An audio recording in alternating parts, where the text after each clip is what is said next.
They talking all of this madness, talking all of this madness, talking all of this madness. They talking all of this madness, talking all of this madness, talking all of this madness. They talking all of this madness.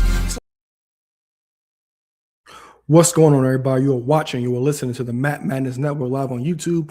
I'm your host, Alo Lloyd. Clap it up, clap it up. Yes, thank you. So, as always, guys, make sure to thumbs up, turn post notifications, like anything for the algorithm. Any comments made, any questions will also be answered during the live stream as well. So, feel free to participate, guys. So, what's been going on in the world of wrestling? So, we got Zilla Fatu. He debuted on NXT. Look at that. Chelsea Green got hurt. Damn.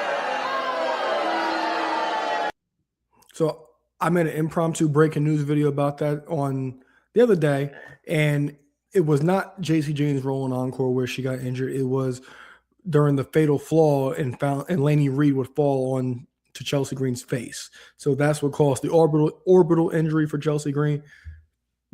So we want to give you an update on that.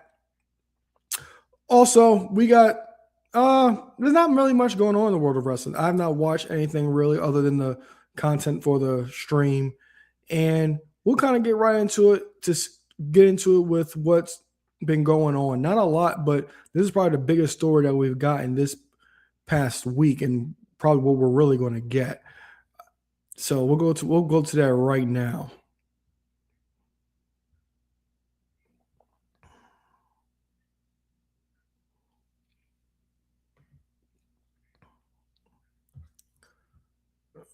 Where is this at?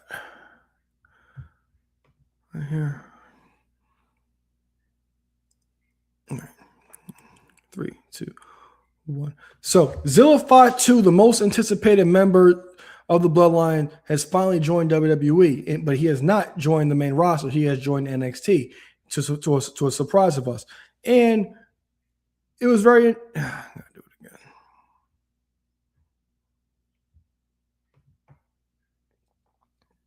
2, 1. This past week on NXT, Zilla Fatu made his WWE debut, but it was not on the main roster, to many people's surprise. So Zilla Fatu, as you guys know, he's a member of the NYE family tree and a relative of the Bloodline, nonetheless. So we saw him. We've been waiting for him to debut on NXT on WWE TV for the longest time. For the longest time, it's been rumored that he is going to be coming to the WWE, and it finally would happen.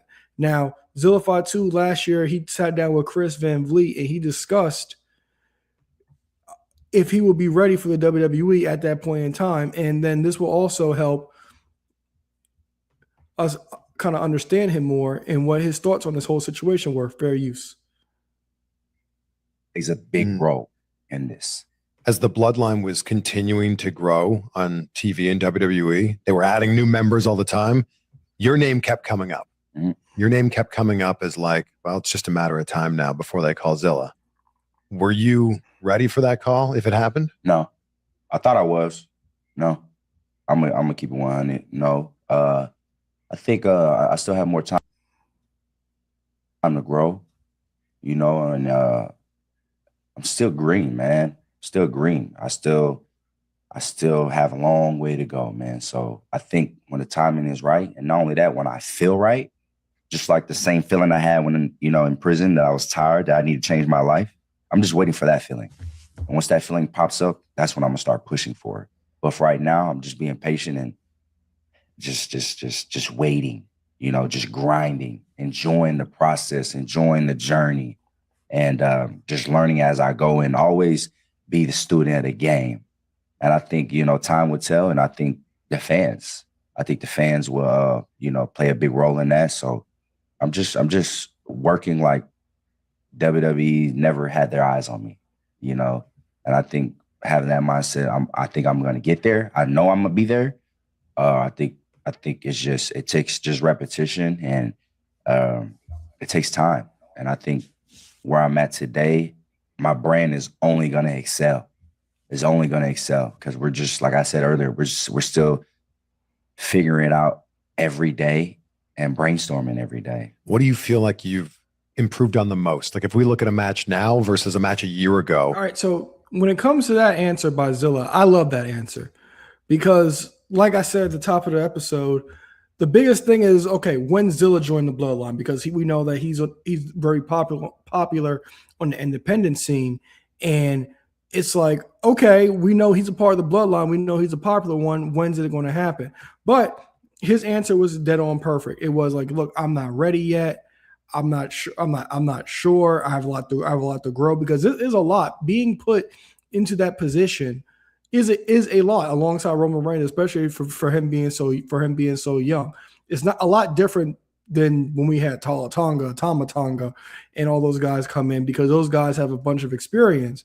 But when it comes to Zilla, he was humble enough to say that he needed some more time and more time to grow. So I could really appreciate hearing that from him, because you're not going to get that a lot of people. You get a lot of people saying, "No, I've been ready this entire time," and they've not. And I just been waiting for the call. Now, what we all always want to know about, I think these that part right Bloodline there. members are, how's the family tree work? So Zilla on this episode also discussed the whole family tree aspect of the Bloodline.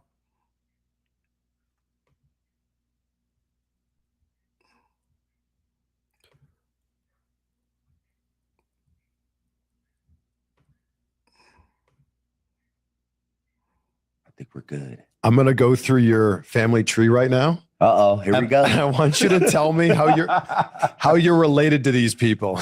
Let's do it. Okay. Let's do it. Yeah, yeah. Yokozuna. Uncle. Rosie. Uncle. Yeah. Roman Reigns. So, uncle, but we call him cousin. We call him cousin just because of the age bracket. He's actually your uncle? Yes, that's Rosie. So Rosie's my uncle too, but Yeah. Rosie is his little brother. Yeah. So yeah, but we call him, our cousin. Jimmy and Jay. My cousin. That's our dad's his brothers. So at the same time, then Solo as well. Yes, sir. Okay. The Rock. Cousin. Yeah, through marriage and blood. Ava. So Rock's daughter. Oh man, she would have to be my second or third cousin because that's his daughter. Still the same. Afa and Sika. It's a big family tree, guys. Everyone can't be your uncle here. A lot of uncles. Uncle, trust me, especially Oos, if you see the kids that our dad and our grandpas have, you would know why. Like the minimum of each person is like 11 kids. So if you do 11, 11, 11, you got to understand there's more branches under those 11. Yeah, this 11, bloodline 11. goes on forever. For real. Hey, y'all, even though I'm part of this, I'm still learning. This is how big our family is. I'm still learning who my family is. So Rikishi. uncle. The Wayans have nothing on the Anna Wyatt family tree, guys. A lot of uncles. Peter Maivia. I would say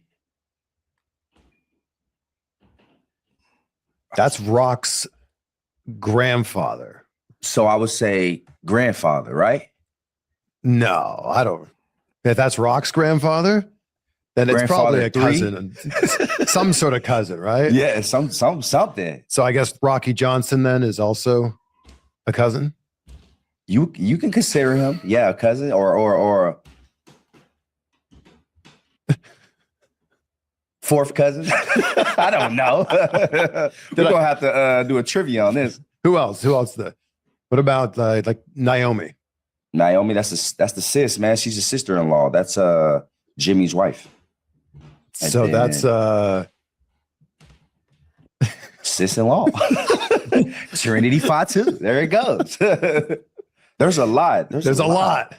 This is great. Yeah, you got Journey Fatu. That's Jacob's little brother. There's Who else we got? so Lloyd? many. There's who? Lloyd. Lloyd. That's My uncle. Yeah, that's on Alpha side. So no, that's my second cousin. Bro, we can literally do a whole It's gonna whole mess you up, segment on guys. this. We'll be here for a couple we're hours. doing it. We'll be here for a couple hours, man. Do you know how you're related to Nia Jax?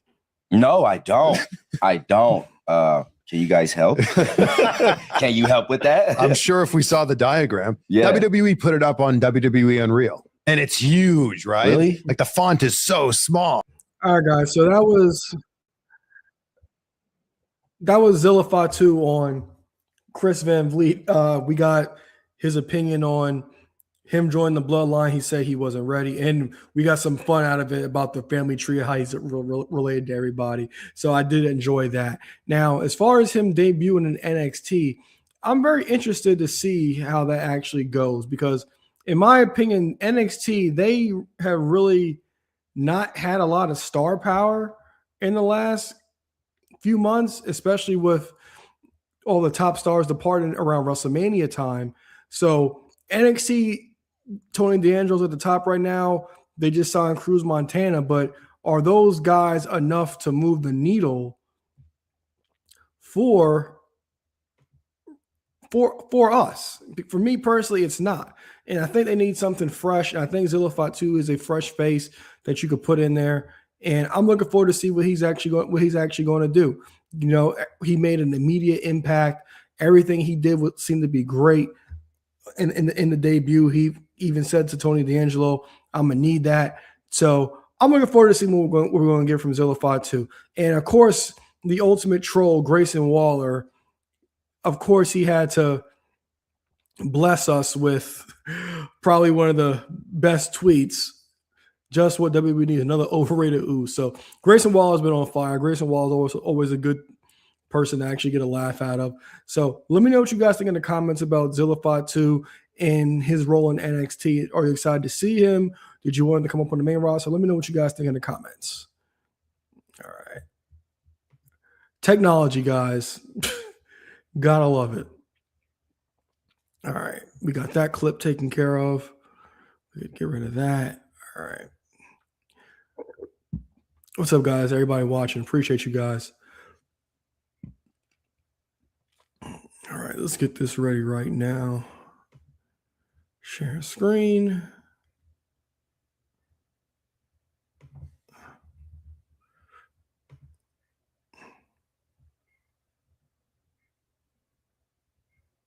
I can't wait for us to talk about the main event. This was what they decided to put on. All right.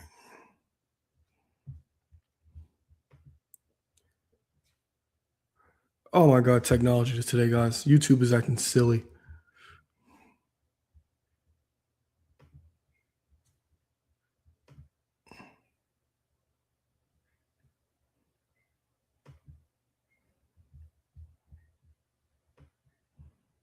What is going on?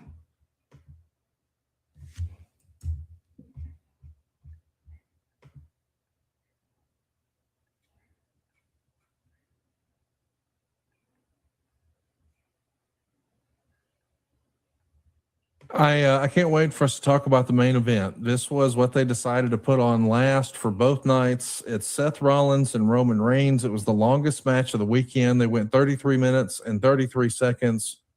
What felt like a million false finishes. I just assumed on last for both nights. It's Seth Rollins and Roman Reigns. I guess we have to do it like this, guys. Unfortunately. Oh, God.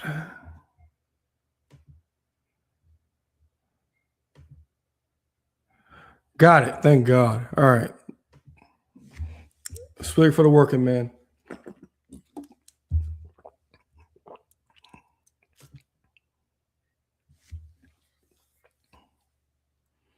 All right, 3, 2, 1. The Podfather Conrad Thompson has recently gone viral for some comments about Roman Reigns being overrated. So let's see what Conrad had to say about Roman Reigns on 83 weeks. Fair use. Reigns. It was the longest match of the weekend. They went 33 minutes and 33 seconds. what felt like a million false finishes. I just assumed there would be some interference. It didn't happen. Roman Reigns gets the win. He retains. And part of me feels like, hey, I'm ready for something new. But the other part of me thinks, hey, they're just getting started with this. We're probably going to get a series of these matches as we get ready for next year's WrestleMania, which certainly feels like, after we saw Obafemi close night one in a non-title affair in a Hell in a Cell as he maybe retired Brock Lesnar again, it feels like next year at WrestleMania, it's going to be Oba versus Roman. So they're probably going to keep those guys separated for a bit. So what does Roman do in the meantime?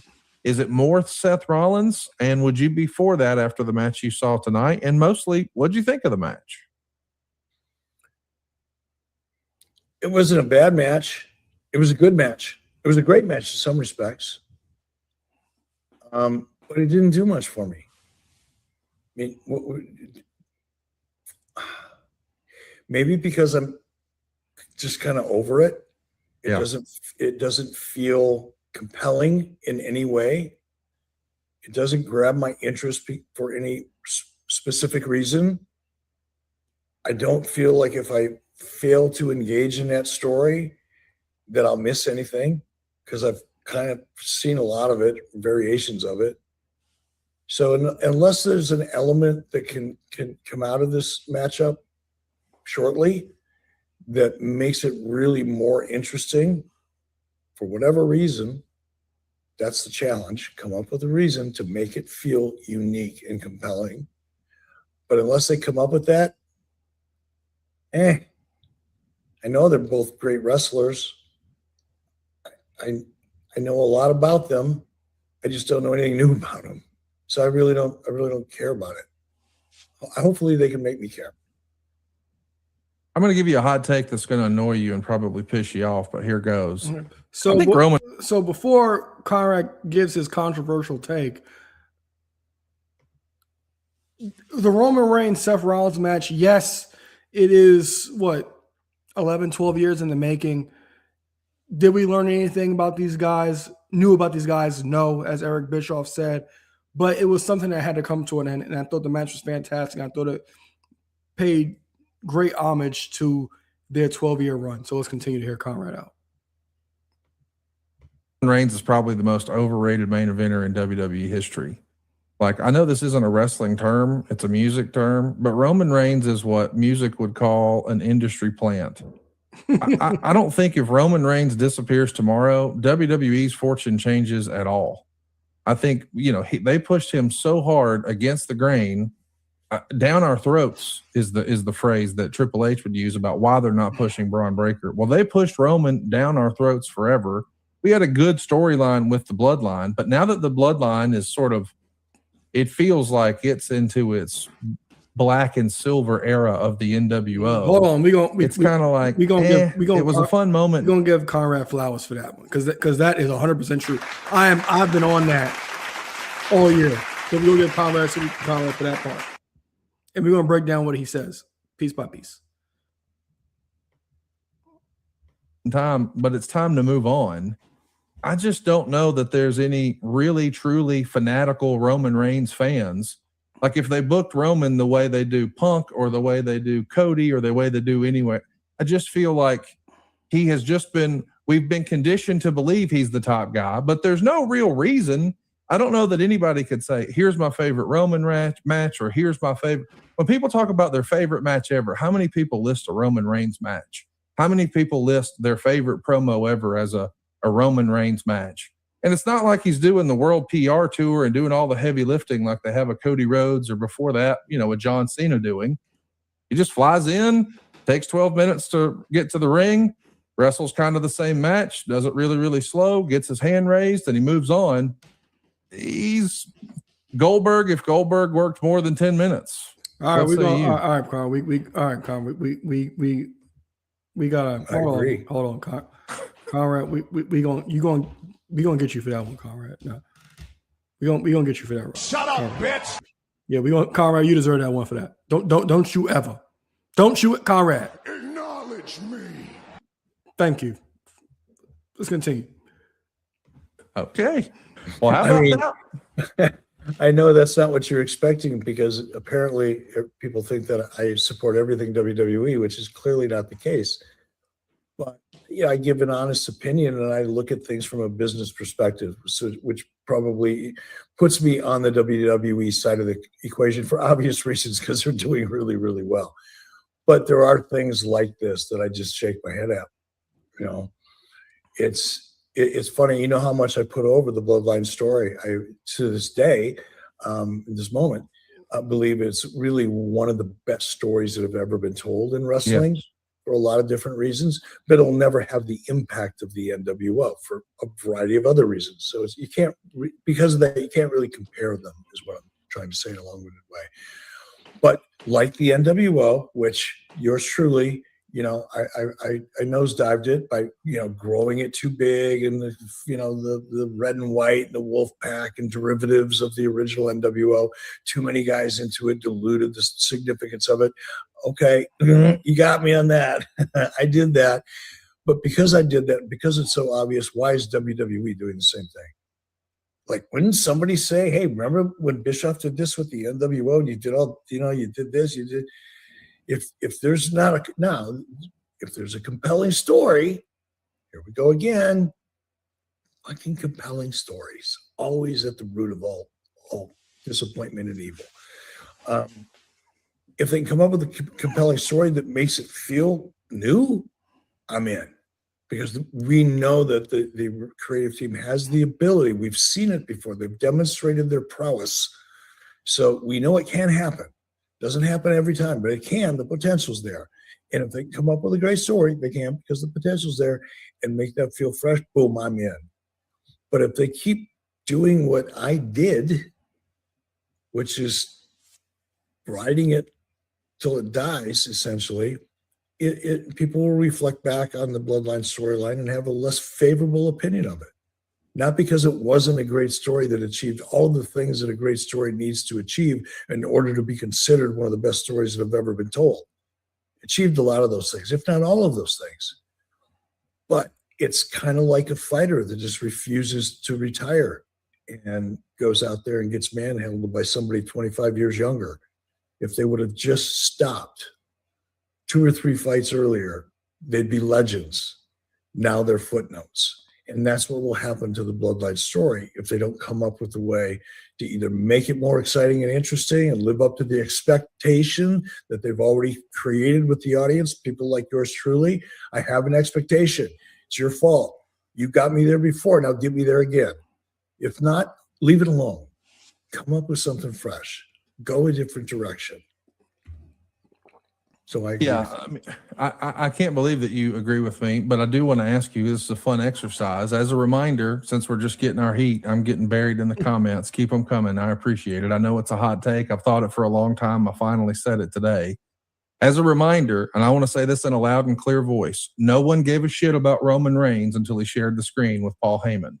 And we all agree that Paul Heyman was a part of the Bloodline storyline, and the Bloodline storyline is maybe one of the greatest storylines in WWE history. But would we feel that way without Roman Reigns and Sami Zayn? Specifically, I phrase it that way because it feels like the internet, for whatever reason, has decided, about Jimmy and Jey Uso. Well, what else is there? If you strip away Sami Zayn, you strip away Paul Heyman, do we ever get as invested in the Bloodline storyline? I don't know that we do. If we don't sprinkle in a little rock garnish, does it get as hot as it did? I don't know that we feel that way, but that's just me. What do you think, Eric? With the blood? All right, so Conrad, he's cooking on these aspects. Well, I'll start with this saying, I don't think Roman Reigns is overrated. I do think that if he wasn't around WWE, they'll probably be fine. They'll find somebody else. But I do not feel that Roman Reigns is overrated. He talked about at the top of this segment that before they were trying to force him down everybody's throats.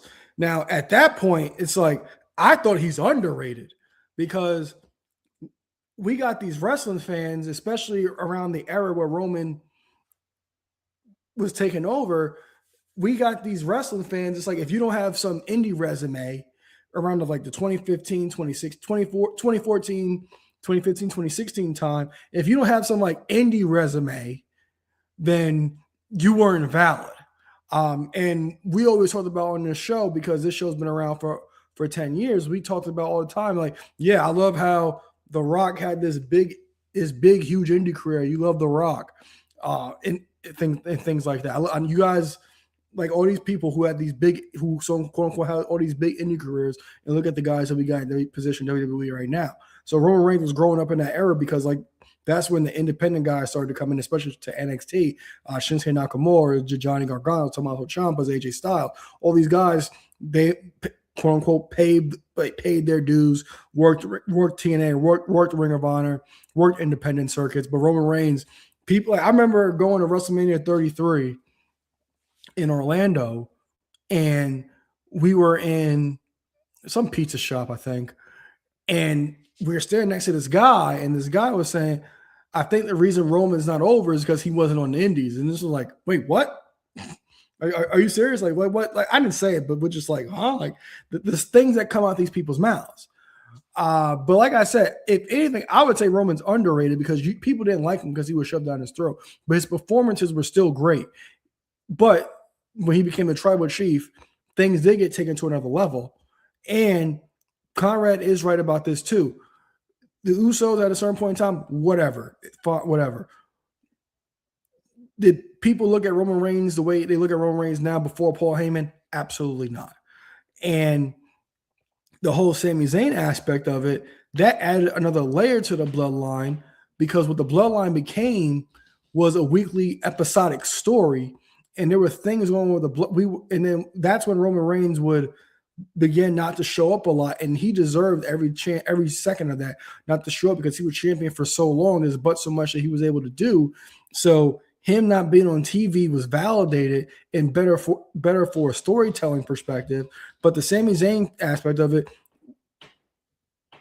really helped out Roman Reigns in the long run. So Conrad is right about that, because that Sami Zayn story took the bloodline to the next level and continued to have people care. Let's continue.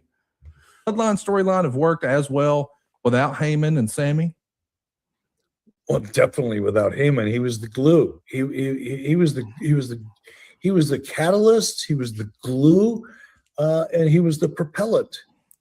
You know, he's the reason it all happened. He was the Wizard of Oz behind the scenes, of the master manipulator that had this Svengali-like relationship, you know, with his guys. Heyman was central to that. Sammy did such a phenomenal job. He made you believe, even if you weren't already, you know, on the team, so to speak, with the bloodline, and you aren't already a huge fan, boom, Sammy kicked it up another notch. That's why, and that's particularly the addition of Sammy's performance in particular, yes, is what made me really engage in the bloodline story. The rest of it, I'd seen versions of it before. I kind of was part of something. As Bischoff just said, Sami Zayn, integral part of the storyline, especially with the whole Kevin Owens thing, proving his loyalty to Roman Reigns. Like that whole hug at Survivor Series in the cage when Sammy had to make a choice between Kevin and the bloodline, and he chose the bloodline, and finally getting the both Usos. Well, I believe it was Jay who didn't accept him at first, and getting Jay to accept him. That would added so much to that entire bloodline storyline. So Sami Zayn definitely was a glue part when it came to the bloodline storyline. There's a version of it before the template. Just the faction thing, the similarities. But the way it was executed, the depth, and from my perspective, again, business, not, you know, how many minutes in the ring, the story elevated so many people. I mean, NWO did too, but not like this. The number of people that really were able to step up in a relatively short period of time with a lot of focus on them while they were doing it, it was very, very impressive from a business perspective. Some comments here. There's a lot of Samoans. That's true. The host is fishing, bro. Just say you didn't enjoy the main event. I did enjoy the main event. I thought the main event was fine. I'm just saying, hey, we're sitting here having a conversation about why is there a glass ceiling for certain talent? Are they going to roll the dice and move some people up? Like, does anybody think that Roman Reigns is going to beat Obafemi next year at WrestleMania? And No. if you think that's the case, like, is there really a case for that being what's best for business at this point? Like, let's just process how long he's been positioned as a top guy. His first WrestleMania main event was 2015. That was 11 years ago. Can you imagine if Hulk Hogan main evented 11 WrestleManias in a row? Even they took a break. That doesn't seem to be the case for the Bloodline, and certainly not for Roman Reigns. I'm just saying, for me, I enjoy Roman Reigns as a part of that Bloodline story. I want Heyman by his side. I like the accoutrement. Him as a singles performer, there's a sense of sameness. Even guys like The Undertaker have to switch it up. I'm ready to see something different than. And I want to know from you guys, is that something you're looking for? Or do you think, hey, I'm an idiot and Roman's the man? How about his Poriental says, Conrad? All right, so we'll stop it right there. So my take on it, I do not think Roman Reigns is overrated. Like I said, I think the pre-tribal chief stuff is underrated because from an in-ring perspective, he always delivered. Maybe not the best promo, but when he was in that ring, he got the job done. This version of Roman Reigns definitely going on too long. Bloodline storyline, as Conrad said, NWO, black and silver, Shaq Celtics. Maybe not that bad, but you get my point. Long-winded. It ended at it peaked and ended at WrestleMania 40, but it did not. But Roman Reigns coming out every week with, as the young kids say, aura, able to deliver, able to tell these stories, probably better than anybody in the business in any other companies, is something that you can't necessarily call overrated. But Conrad had some valid points. I'm not going to call him a bunch of names and lose my mind like a lot of people have. Conrad has a lot of points. I just don't necessarily agree with all of them. But he had a very well thought out. He had a very well thought out argument, and I appreciate that. And it was a good conversation piece. But I said I agreed with some of it, but the outcome is I do not agree that Roman Reigns is overrated. Let me know what you guys think in the comments. You guys think Roman Reigns is overrated? Do you think the tribal chief is overrated? What do you think about his stuff as the big dog before the tribal chief? Do you think that was underrated or overrated? Let me know what you guys think in the comments. All right, that was a good long segment, guys. All right, we're going to take a quick break from that stuff. Get rid of that. I think we'll go dumb here. Make sure all my stuff's up. All right, guys, make sure to thumbs up, like the stream, anything for the algorithm, guys.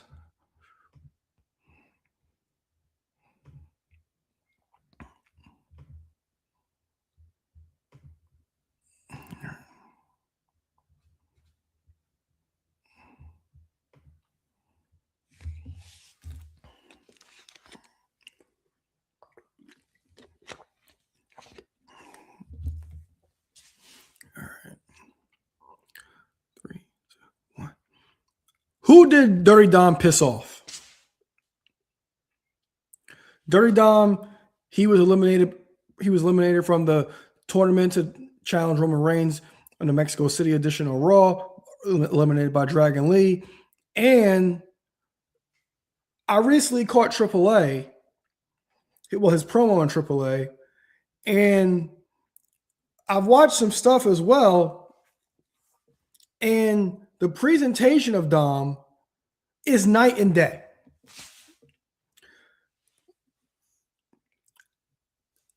Undertaker is cooking in AAA. He really is. And I'm not sure what the big disconnect is and why Dom is in position to look the same way. Don't gotta be the biggest deal, don't gotta be the biggest star. But I don't understand why he's not even remotely what he used to be in WWE. I really don't. Like, I look at Dom and he just looks absolutely miserable on Raw and SmackDown. Well, Raw, I'm sorry. In AAA, he looks like the goddamn man. He cut that promo on AAA, and he looked like $1 million. He did. Like, I was like, I need this guy on TV. This is the guy that we need on WWE television. So I'm watching this promo, and I'm like, where is it at? This guy right here. This is the guy that we need on WWE television. This guy right here was the biggest heel in wrestling. That guy right there was the guy who couldn't even say a letter without getting booed out the building.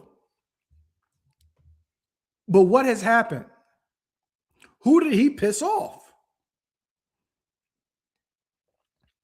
I truly don't understand the difference. Like, the one thing that I loved about when Triple H took over WWE was the fact that everything had continuity. Everything seemed to be like a actual universe, like Marvel. Like, you was like the continuity would carry over. And like Raw, SmackDown, NXT guys, they could pop up and go back to their show, whatever, and call it a day. But with this AAA stuff, especially when it comes from Dom, I don't know what's going on. There's no reason Dom should have been with Danhausen that long. There's no reason Dom has not won a match on Raw since I think May. From what I was reading, there's no reason Dom should even be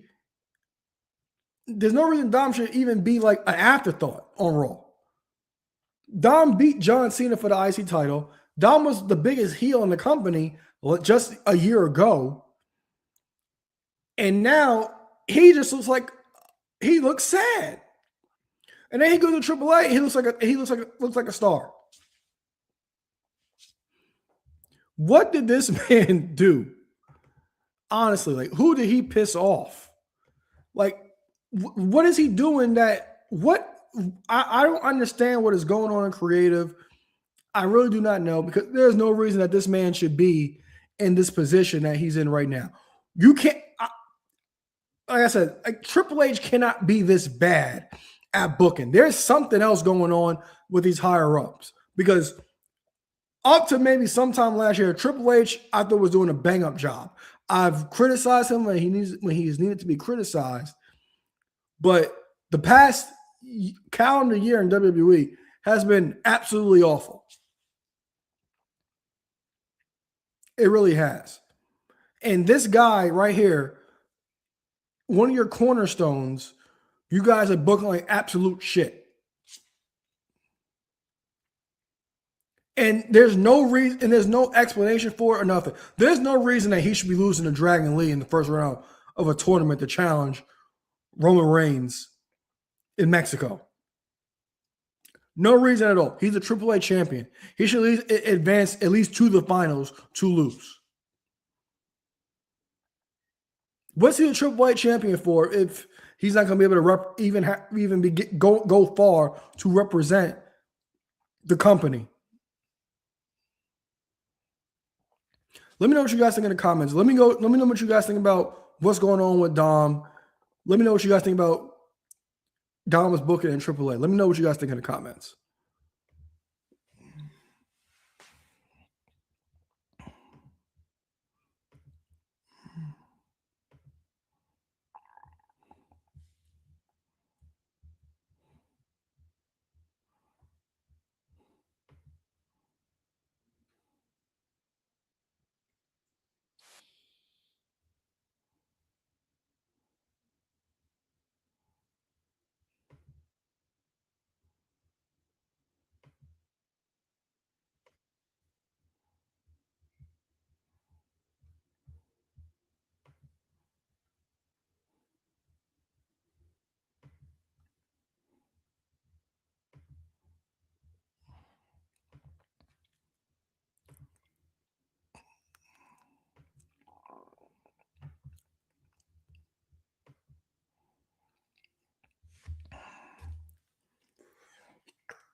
Did you guys know in 2007 Brock Lesnar wanted to debut?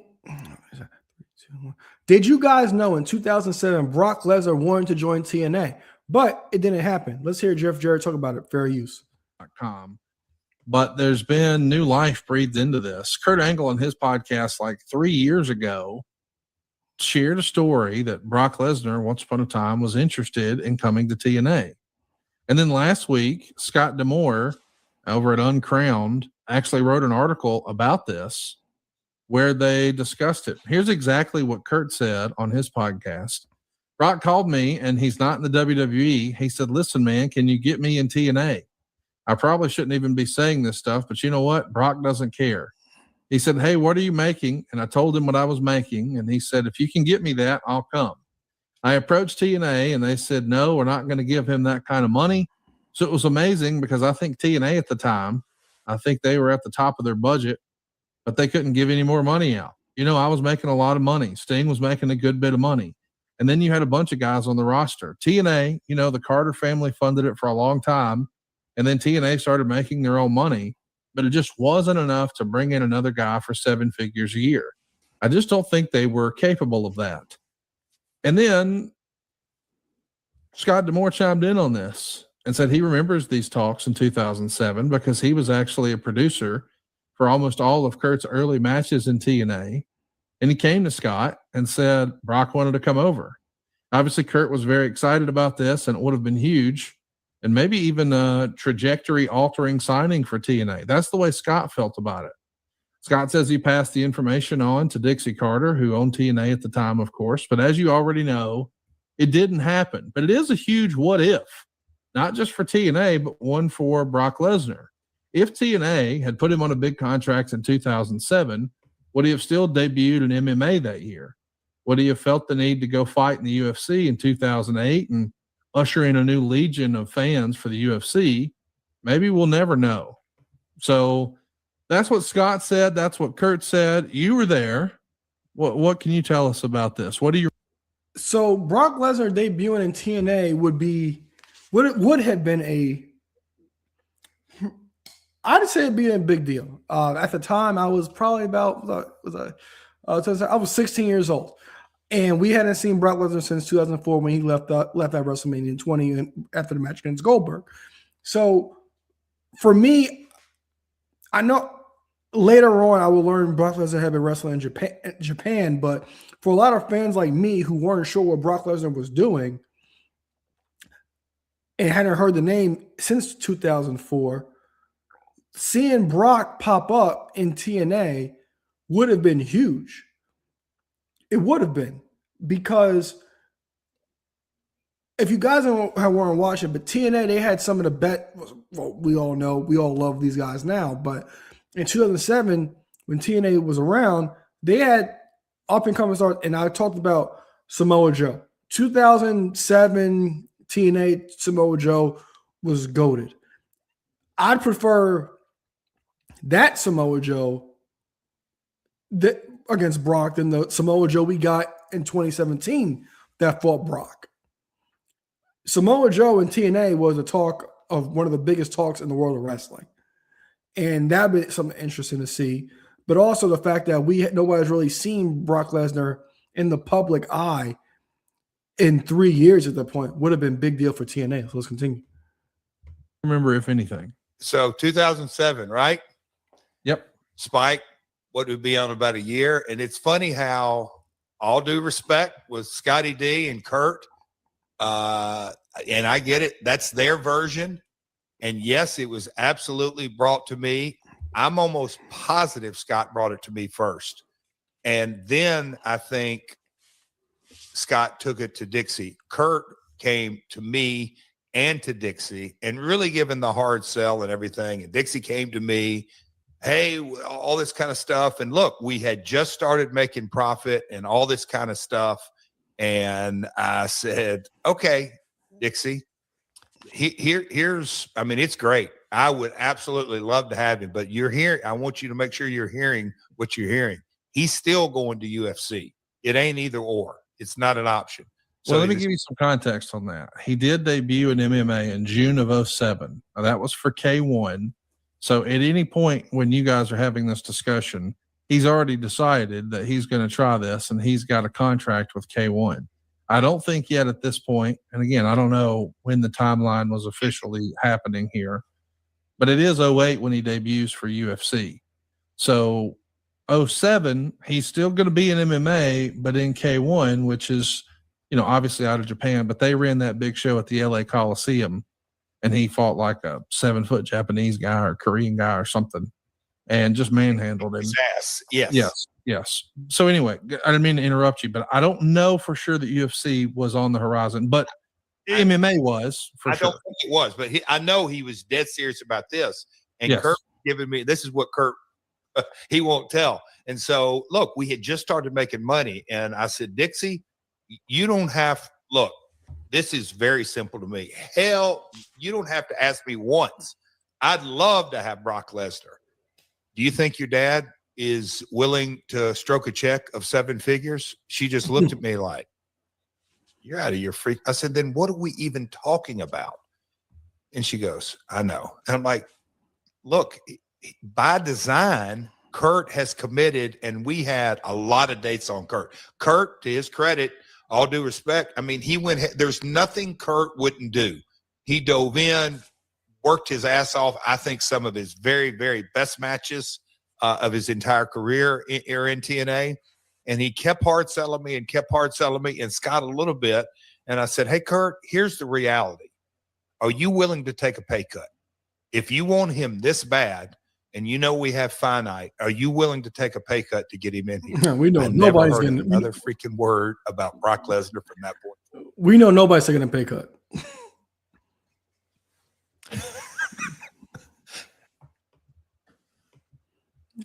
If anybody ever hears the word pay cut, this is what they're going to say. What? Yeah, exactly. Continue. Where are we going to get the money? What are you grinning about? I'm just wondering if your phone's going to light up later when this goes viral. It's the truth. Where are we going to? Bob Carter, not only no, we just started making money. Hell no. Was there a time when you think you could, like, if things were, I guess what I'm asking is, were the two biggest, well, let me back up. Was Spike yet helping offset some of Sting's? No. Okay, No. that hadn't happened yet. Nope. No. I mean, we'd have to really look at the months, but the 1 hour on Saturday night, Conrad, was, hey man, just prove yourself. Let's just see. Let's see if you can do the deliverables. That's a big part of getting a network to endorse you is, hey, they're going to pay you. You got to deliver. What kind of number you're going to get, all that. So that's Saturday night off Prime. And that's why I just think people don't really understand. Look, it was a different time and a different place. AEW came on the air in prime time. It was a different landscape. You go back and look at Raw in the early days. They came on with a 1 hour show, Monday Night Raw, and they started kicking ass kind of from day one. Same with Nitro, but they had 30 years of NWA. We were a startup product, and they gave us a shot, thank God, but the timing of everything, we've talked about it ad nauseum. But that 1 hour on Saturday delivered, and immediately when they started seeing, I'm not saying show one, but oh man, these guys can deliver. We went to Thursday nights, still not in prime. Kevin K, and I totally respect it. All right, let's see if they can prove themselves. When we went into prime time, that's when, I'm not saying we took a big exhale, but the conversations between me and Dallas and and me and Dixie, it completely changed because I said, hey, we're on the way now. We're going to start creating that revenue, to 1 hour to 2 hours, but it depends on the timeline here. I don't even think we were at 2 hours. So anyway, I don't know where you're going with that, but we as a company from 02, as you know, to 06, it was a straight up investment. I was just really wondering, if Sting wasn't there, I know eventually we're going to get Hogan and Flair, and we'll certainly spend more money, but some of that will be respectfully underwritten by Spike. At this point, though, you guys are shouldering the payload, we'll call it, for both Sting and Kurt Angle. But I just want to add this respectfully. Brock is not at that point the draw he is today. Not even close. And I think you would argue Conrad's right with that. that his allure and draw and all of that, the volume on that really turned up with his success in the UFC. The explosion of the UFC success was in large part on the back of Brock Lesnar. Now that irritates MMA diehards when you say it out loud, but those are facts. Bingo. And when he comes back to WWE after he's got the UFC tenure under his belt, now he's a real draw. But if you take a look at just the actual gate receipts from when Brock was on top in WWE the first time, I'm not going to say it was terrible, but it wasn't what I would call overwhelming. And he becomes a top guy once he's got the UFC crossover appeal. And I'm not, because I wasn't there, but I'd heard Brock snapped, and I get it. Hey, this business, this grind ain't for me. We knew it was a per date deal. Like you said, kind of the drawing all this. We would have loved to have him. Kevin K would have loved to have him, but we were still such a new and fresh product and everything that went with it in that, man. Yeah, hell yeah, he'd be a hell of an addition. But this takes me back to the conversation, Conrad, the family. We were at the Rudder, which is a restaurant on the lake. I had to take the call. I went up in the parking lot because there was, lots of people in the restaurant and all that kind of stuff. Walked way up the parking lot talking to Bob Carter. And I'll never forget the words. Jeff, what do you think? I said, Bob, Kurt, there's nothing he can't do. He can talk. He can work. He can be a good guy. I didn't use healer, but he can be a bad guy. He can walk into business meetings and we can prep him, and he is going to become the face of the company. And so I knew the kind of conversation that had. And so in my mind, all right, Dixie, do you think, and she's just like, hell no, we're just starting to make money. And I'm like, and in my mind, it's a per date deal, probably much more than Sting's per date deal at the time. It just wasn't going to make sense mathematical. But look, I mean, I remember the pitches and I'm like, hey, if you're so enamored with it, oh no, not that much. All right, so we'll stop right there. So that Conrad was 100% right. With Brock Lesnar, as I stated earlier in the video, in the clip, Brock Lesnar coming to TNA in 2007 would have been great, yes, because a lot of people did not see him since 2004. But he becomes a bigger star with the UFC appeal, being a former UFC champion. And I remember when the pre-order for WWE 12, the video game, came out, and Brock Lesnar was the pre-order bonus. We were like, oh, okay, that's cool. Brock Lesnar. We haven't seen Brock Lesnar associated with WWE in 8 years. And then he debuts the night after WrestleMania against John Cena. And then that's where oh my God, it's mind blowing. Nobody expected to see him. He looked like a way bigger star than what he was. They kept talking about his UFC background. This is the time when he came in with all the sponsorships on his fighter shorts. So Brock Lesnar in 2012 is definitely post UFC is a bigger deal than Brock Lesnar pre-UFC. So Conrad is 100% right in that aspect. And if you guys were wondering what Brock Lesnar was doing in 2007, so in 2007, Brock Lesnar was wrestling but he was wrestling in Japan. And him and Kurt Angle, they would have a match for the IWGP Championship. I remember watching Kurt Angle come out one day on TNA Impact with the IWGP Championship, and they were talking about it. And I was saying to myself, what's this? What's this belt? I never heard of this belt before. But he won it from Brock Lesnar, and they had a one-on-one match in Japan for the championship, and Kurt Angle would bring it to TNA television. So these two would cross paths again in Japan, and Kurt Angle would be the one to go over. So that's everything about Brock Lesnar potentially going to TNA in 2007. Let me know what you guys think in the comments. Would you have wanted to see Brock Lesnar in TNA in 2007? Do you think do you think it would have made a big impact and put TNA on a bigger pedestal? Let me know what you guys think in the comments. All right. We cooking, y'all. All right. All right, let's go, guys. All right. We're going to go.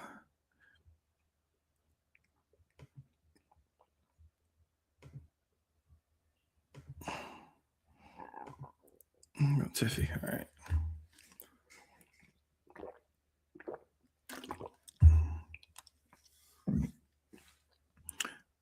Three, two, 1. This Friday on SmackDown, the WUS titles online as champion Tiffany Stratton. She will defend against JC Jane, a Fatal Influence. Now, quick spoiler alert, I think JC Jane will walk away with the WUS championship in this match. But the more intriguing thing I want to talk about is the potential of a heel turn for Tiffany Stratton.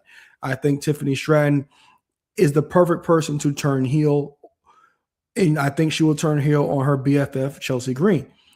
Now, Chelsea Green, as we talked about at the top of the show, I did a video a few days ago with a breaking news about Chelsea Green's orbital injury.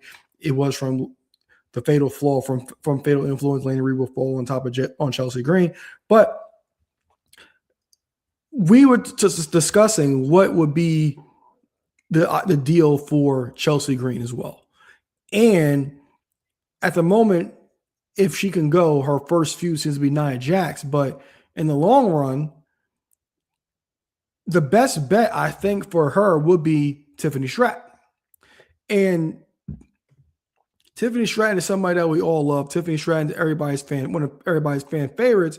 But Tiffany Stratton has gotten a lot of the short end of the stick, in my opinion, and many other wrestling fans' opinion as well. Tiffany Stratton, she was left off the WrestleMania card this past year. And she became the WUS champion, but becoming a WUS champion, that title hasn't had the best. It hasn't had the best luck. A lot of people, it hasn't really added anything to anybody, other than Chelsea Green, of course. And that championship is something that I think could possibly elevate JC Jane. Because since JC Jane is such a focal point on TV, but Tiffany Stratton, she could easily move on to facing Chelsea Green. And I think her facing Chelsea Green is the right move here, because if you guys remember, the whole feud between the two was Tiffany was very hesitant on befriending Chelsea after Chelsea was left alone and didn't have anybody from her Secret Service around. It was just essentially just her left by herself, and she tried to befriend Tiffany. Tiffany wasn't for it. And if you guys remember in the celebration that Tiffany was about to talk, but was cut off before she could speak, and that would have the Fatal Influence Fatal Influence interfere in the segment, and then that's when we get the tag team title match between the two. Fatal Influence goes over, and in return, JC Jane gets a championship match. But Tiffany Stratton turning heel, I think, on Chelsea Green is the best story you could tell, especially if Rhea Ripley is going to be out for an extended period of time, because Tiffany Stratton, I think the NXT version of Tiffany Stratton has been the best Tiffany Stratton that we've gotten. I don't think we got that Tiffany Stratton on the main roster yet. We did not get that version of Tiffany Stratton when she was a heel on the main roster. And I think that we can get that vicious heel side from Tiffany Stratton on the if she turns on Chelsea Green, especially like we had I think a good jab would be, if you guys remember the whole Unreal thing where Michael Hayes saying she's not going to be in the Tiffany Stratton Charlotte Flair role. A great dig for Tiffany Stratton would be for Tiffany to bring that up and say, hey, you're not supposed to be in this spot. This is my spot. Something along those lines. But I do think that Tiffany Stratton is due for a major heel turn. And with all the excitement behind Chelsea, with everybody being so happy for Chelsea, I think this is the perfect spot to do it because nobody is going to boo Chelsea. And Chelsea will gather all the sympathy, and Tiffany Stratton will become the perfect heel out of this situation. Let me know what you guys think in the comments about Tiffany Stratton potentially turning heel on Chelsea Green. Let me know what you guys think about her running, our babyface running so far. Let me know or anything you guys got to say about the comments. Thanks. All right. We got that. That was a quick clip. All right.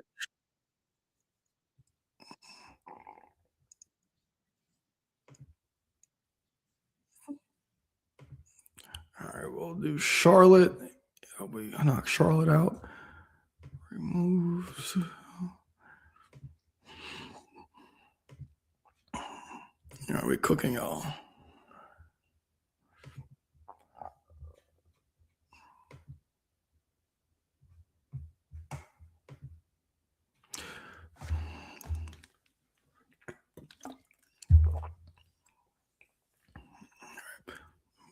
Three, two, one. Charlotte Flair still has a chip on her shoulders, guys. Charlotte Flair recently sat down with WWE Radio's Dave LaGreca in a special interview. Let's hear what Charlotte had to say. Fair use. That I always, or that I need to keep showing up. That because I wake up in the morning and go, I'm the greatest. Yes, but I don't rest on like just people like you saying it. Like I really want to feel and embody what it means to be the greatest and showing up. And that's still evolving because I truly believe this was like the best year of my career. And I've never been more versatile. So I'm like, if I can do that in a year that everyone had kind of, I felt, written me off, imagine what I can do in 5 years. So the last time we spoke, I was getting frustrated as your fan that you were in a tag team because I always look at you solo with a championship title around your waist. But it's funny that you just said it. And probably looking back on it, I would agree that you were able to do so many other things, but probably ultimately just having fun. Do I agree that I should be a main attraction? Yes. Do I think that I should be looked at and marketed like that champion that you're thinking? Yes. But I think being in this tag, whether it's slow or not for some of my fans, I think there is a bigger picture and that I'm going to keep working towards, keep fighting for, that I see. And you're going to get that, like, that's the champion we know. And I think so. Charlotte's right. So ever since this Charlotte Alexa storyline, tag team started, I've been a big fan because immediately when those two teamed together, everybody started to love Charlotte again because Charlotte came back in January when won the Royal Rumble, had the feud with Tiffany, and after that she was pretty much directionless. But then they put her in this tag team with Alexa, and then immediately you start seeing something out of Charlotte that we never really gotten out of her. It was personality, her having fun. We never really saw that. She was always booked to be the queen, be serious. Didn't get a bunch of personality out of her all the time, and wasn't able to see a bunch of jokes and her to have fun. It just seemed straight to business with Charlotte. So Dave LaGreca and Charlotte are right about that, and I'm glad Charlotte acknowledges that. now people want it more than ever before, right? Yeah. So, and me being able to be comedic with Lexi or in the tag or working with so many different characters, and I don't want to say underdog, but I'm kind of like, am I kind of like an underdog right now? A little bit, yeah. But I think it's just showing that vulnerability and showing that, like, hey, I don't need to have a main, like, I'm interesting. And I think people just got like, how do you relate to being great? But they just didn't realize like what it took and the sacrifice to like, hey, I'm a character, but I was actually really good at being bad. And it was almost too good at being bad. Yes. Where you believed that was like, I not lived the gimmick like my dad, but in a way, like, wasn't versatile either on social. Yeah, but then people have certain expectations for you, and you have to meet those expectations. And I want to meet them. And you have, and you have. You said you got to joke around, you got to be funny. Did you know you had that in you to be able to do that on camera and to do that on TV? No. I always like anytime I ever tried to do that, there was this promo. And So right there, so when they were talking about this, because the best thing about this for Charlotte, and when people kind of take a step back, they kind of seem like an underdog because they're taking a step back. But immediately when they're thrusted back in that position, they can be seen as an underdog. But at the same time, it's like, do you know who the hell I am? I'm a 50. Like I've took a step back, but don't forget, I'm a 15-time champion. I main event at WrestleMania. So this for Charlotte has been fantastic, and I've been a huge fan of this, and I'm glad it's going on long as it's had. the WrestleMania build, WrestleMania 39 with Rhea, and it was in Vegas, and I had this like awful, ugly red outfit on, and I really went out there trying to like be like, hey, I have insecurities, I feel this way, I've dealt with that in a much shorter version, and they like started booing me because I felt like anytime I tried to open up, how do you see this girl that like daughter of Ric Flair, multiple championships, main events, all these different things, and you see underdogs that don't have that, and she's like sitting there being like, feel sorry for me. Like, how do you it's hard. It's how hard. do you do that? It's hard. But you know what I think helped you? And a lot of listen, I talked to Bully Ray and Mark Henry, and not a lot of them are fans of the show Unreal. But I think that show helped you. Oh, because people got to see your journey and the fighter that you are and what it took to come back. well, Unreal, and then my Players Tribune piece. And it was funny. Bully, one day, I don't know if we were out to dinner or at LFG while he was filming down there. I think I was in like baggy jeans and a t-shirt, which I show up in all the time. He was like, people get this, you know. And I was like, yeah, but I like the glitz and the glam. And he was like, yeah, but people get this. Because then they can emotionally Because then they can emotionally Yep, attach. you're So I'm right. like, oh, but it's boring. So that has like, Before they got to this, what they were talking about was, and a lot of people do this, when you have pretty much, I guess you could say, from an optics perspective, if we think that you know, if we feel that you have everything, people are going to feel like, why should we feel sorry for you? We don't believe what you're saying because we know that you have everything. Like, you're a 15-time world champion, you're Ric Flair's daughter. What are you having these issues about? Nobody's really going to buy that. But what they're saying right here is completely accurate because this is showing that you are the everyday person.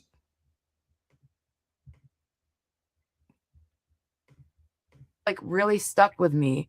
And then there was a spot before my match with Tiffany at WrestleMania, and I showed up in a white t-shirt and big baggy black jeans. And on social, they're like, oh my gosh, she's never looked so cool. And I'm like, that was not the idea. So like, I've spent the last year trying to figure out how to bring how you would see me on the street or like at a random day in Orlando, and then bedazzle that. Yeah, So like you could mix still that be together, you. so I can still be me. Yeah. Like I do, like love the robes. Like I love the robes and feathers. I would walk down the street to Target in that.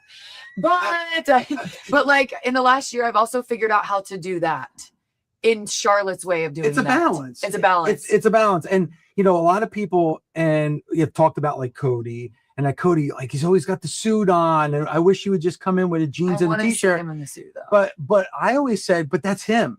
Yes. Like, you know, like Punk has that, and that's who he is, and people connect with him. But that's who Cody is, and there's nothing wrong with that. Yeah. Like to me, if he was trying to be anything else than that, then that would be fake, and it wouldn't be really who he is. And it's the same thing with you. That's your personality. That's who you are. But I've mixed it.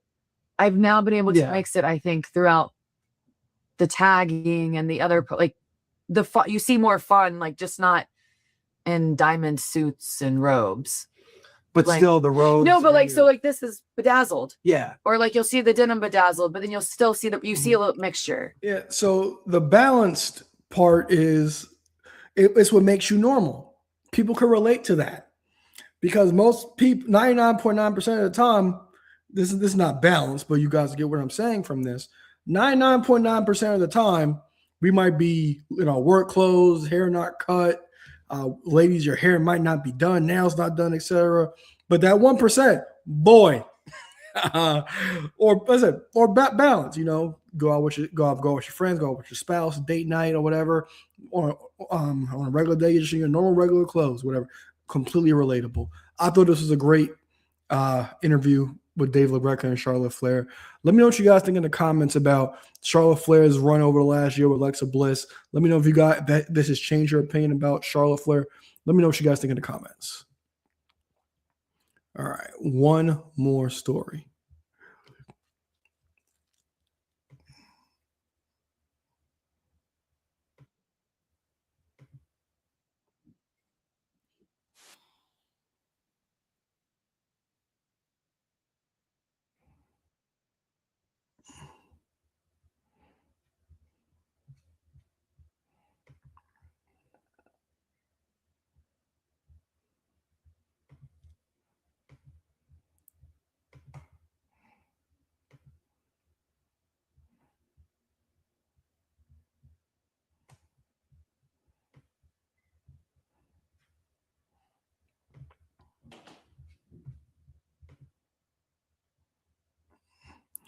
Three, two, one.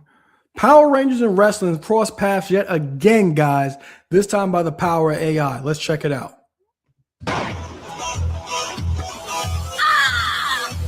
Oh my God. It's time to conquer Earth. Alpha, bar God Almighty, Rita has escaped. Recruit a team of teenagers with attitudes.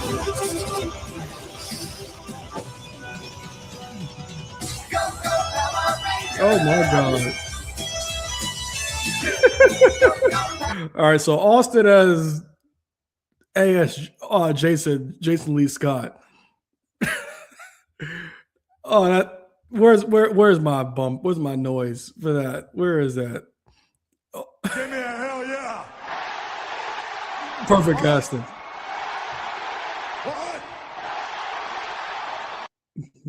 All right, let's continue. Oh.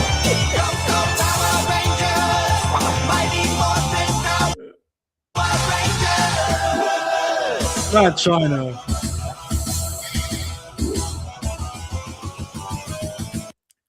Okay. Okay. All right. So Trish is Kimberly. Perfect. You gotta pop my dick, man.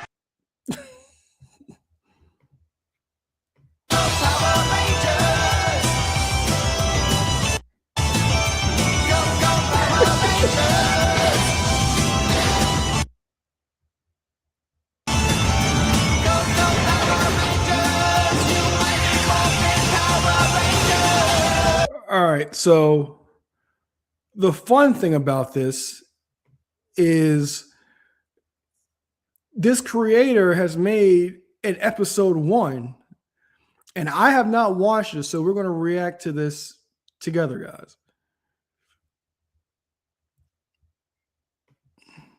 Angel Grove Radio. It's a stupendous Saturday in Angel Grove. And the big hello goes out to Ernie and the kids at the Angel Grove. All right. So this is immediately, starts, well, that whole Angel Grove Radio, that is really from episode 1, Day of the Dumpster. Grove Youth Center Gym and Juice Bar. Keep those fruit shakes flowing, Ernie. I love the brain from the video.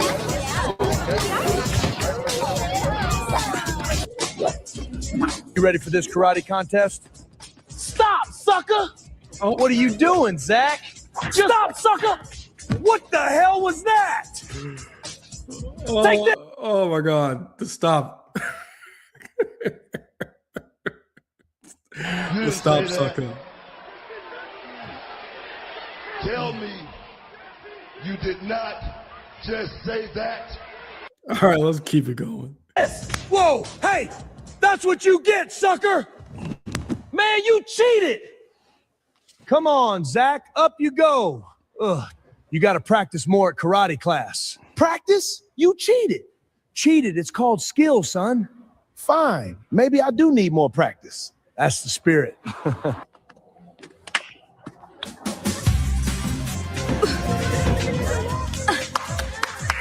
was awesome, Kimberly. Thanks, Trini. Even the dope. Hey, fellas. Oh God, Kurt. Yo, Billy, what's up? Well, I think I'm ready mentally and physically for my first karate class. Oh my God. Oh no, look who's here. Vulcan Skull. Hi, girls. How about that double date we talked about? Yeah! Sorry, guys. What's the matter? We're not good enough for you? Leave us alone. Oh, yeah? Make me! Oh, this Yay! AI is so Make this me! AI, man. I mean, make him. Hey, you heard what she said. Oh, look! The dancer wants to be a fighter! It's okay, Zach. We can handle these two. Oh, really? Well, let's show them our karate skills, Skull! Yeah, let's show them. Hiya, karate attack! Forget him, Skull! You got it, Bulk! Too slow, boys. Down you go. Does that mean no double date? Shut up, Skull! Now, can you dig that? Sucker! All right, guys. All right. That was funny. All right. I'm kind of upset that it was only 2 minutes, but let me know what you guys think about that in the comments. Are you guys into this whole Power Ranger Wrestling AI? If you have not seen it, link to the content creator will be in the description. Let me know what you guys think in the comments. All right, guys. So that is it for the show. So thank you for everybody for tuning in. Make sure to like, get those numbers up, subscribe, turn on post notifications. I'm Alo Aaron Lloyd, and I will see you guys next week. Got him now, put him down right now, hit him with the palm handle. Tuning up the band, y'all don't understand. Fist of Superman, it's a Summer Slam. Here we go again. Fans marking man, I hate my balls. Shut the Vince McMahon, it ain't shake the land off the cell. Fans love it, ain't hard to tell. Talking madness, awesome. Well, what I'm cooking, man, y'all off the